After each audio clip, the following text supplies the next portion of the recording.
لەیەکێکی تر لە یاریەکانی گەڕی شەشەمی خولی نایەبی کوردستان لەسەر یاریگای سێم یانەی دهۆک زێرەڤانی میوانداری یانەی ئاڕەڕاتی کرد.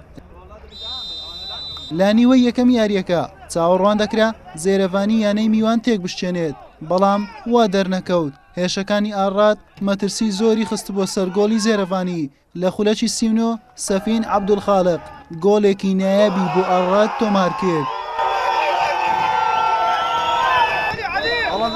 لە نیوەی دووەم یاریەکە یانەی زێرەڤانی کۆنتڕۆلی تۆپی گرتە دەست، لە هەوڵی تەنها گۆڵ یەکسانیدا نەبوو، چاوی لە سەرکەوتنیش بوو، بەڵام لە دەستدانی هەلەکان وای کرد لە خولەکی 76 لە تۆپێکی جێگیردا ڕێبین ئیسماعیل بە لێدانی سەر گۆڵی دومیش بۆ ئاڕات زیاد بکات.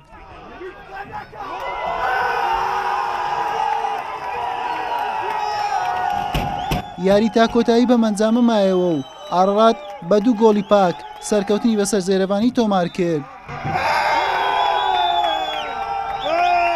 بەڕاستی گرنگترشت لەوە داوەیە کە ئێمە بڕوامان بە ئاستی خۆمان و بە توانەکانی خۆماندا هەیە. بەڕاستی ئێمە مهمترینشت لە تیپەکەیمەوەیە کە وەکو یەک خێزان کار دەکەین. ئەوەی یاری بکات و ئەوەی لە دەرەوەی بەڕاستی ئەوەی لە دەرەوەی زۆر لە ئێمە بە حەماسترە بۆ برنەوەی تیپەکە. ئەوەیە کە لە سڕە نەجاحەکانی ئێمە بەڕاستی ئێمە لەو یاریە بە هیچ شێوەیەک لەوان بۆ بەرامبەربوونیش نهاتبووین، لەبەرەوەی بڕوامان بە توانەکانی خۆمان هەبوو. زۆر چەند ساڵێکە و یاریزانە لەگەڵ یەکتری یاری دەکەن.